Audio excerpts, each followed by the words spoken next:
Can you imagine living in the same building that everyone else in town lives in and never having to step outside to get groceries or go to school? Come with me to Whittier, Alaska. Welcome back to another day of my quarter life gap year. We're starting from Anchorage, and driving on the Seward Highway takes a little over an hour to get to Whittier. It was a beautiful sunny day when we were driving. It just truly never gets old seeing different mountains and glaciers as you drive. And then once we pass the town of Portage, the only way to get to Whittier by land is through the longest highway tunnel in North America. It's a 2.5-mile long tunnel, and we had to wait a little bit since the tunnel's only one way and also shared the train. But once we got in, we were driving in the tunnel for about 10 minutes.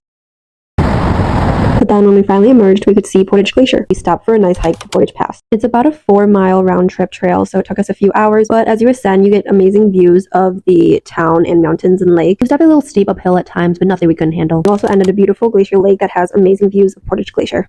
A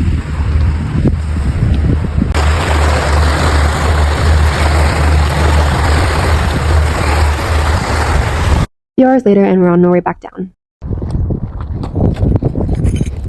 Last glimpse of Portage before we descend. And then after our hike, we drove to the iconic building that everyone lives in. The Big Towers also include a general store, school, laundromat, post office, police station, and even an indoor playground, so honestly when bad weather hits, you never even need to go outside. I kind of felt like it would be trespassing to go inside, so we just drove around the building. But I did find out that there were a few residents that live in a different apartment building now. We were starving after doing our hikes, so then we walked along the pier and got some fresh fish and chips while overlooking the water. The town wasn't super poppin', but makes sense since only a few hundred people live here, and people mostly visit on cruise ships. And then to leave, we have to go back out the same tunnel and then back onto the Seward Highway.